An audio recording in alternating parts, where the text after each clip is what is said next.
100 புரோட்டா செய்யலாம். 1 கிலோ மைதா மாவு எடுத்துகிட்டு அதில் ஒரு 15 கிராம் உப்பு போட்டு 1/2 லிட்டர் தண்ணி, மாவை பொறுத்து 600 கிராம் வரும், அதுக்கேற்ற மாதிரி ஊற்றி நல்லா சப்பாத்தி பதத்துக்கு நல்லா பிணைஞ்சி எடுத்துடணும். சைனிங்காக பிணைஞ்சி எடுத்துட்டு கட்டை விரல், ஆள்காட்டி விரல் கட்டை விரலுக்கு மேலே வச்சு மாவு வந்து நல்லா சென்டரில் வச்சு அழுத்துனீங்கன்னா மேலே அழகாக பால் மாதிரி வந்துடும். இது 60 கிராம் 70 கிராம் நம்ம சைஸ்க்கு ஏற்ற மாதிரி நம்ம பிடிச்சிக்கலாம். பிடிச்சிட்டு அதை ஆயில் போட்டு ஒரு 1/2 hour ஊற வச்சுட்டு இதை வந்து நல்லா தேய்க்க தெரிஞ்சால் நீங்கள் நல்லா மெலிசாக தேய்ச்சிக்கலாம். அப்படி இல்லைன்னா விசிறியும் எடுத்துக்கலாம்.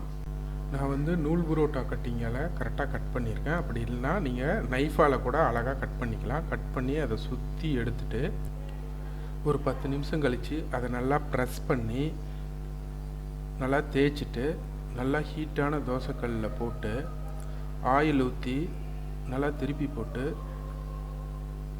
நல்லா பாயிலான வெட்டி அதை எடுத்து நல்லா கீழே வச்சு 2 கையால் தட்டி எடுத்தோமா நம்மளுக்கு அழகான நூல் புரோட்டா ரெடி.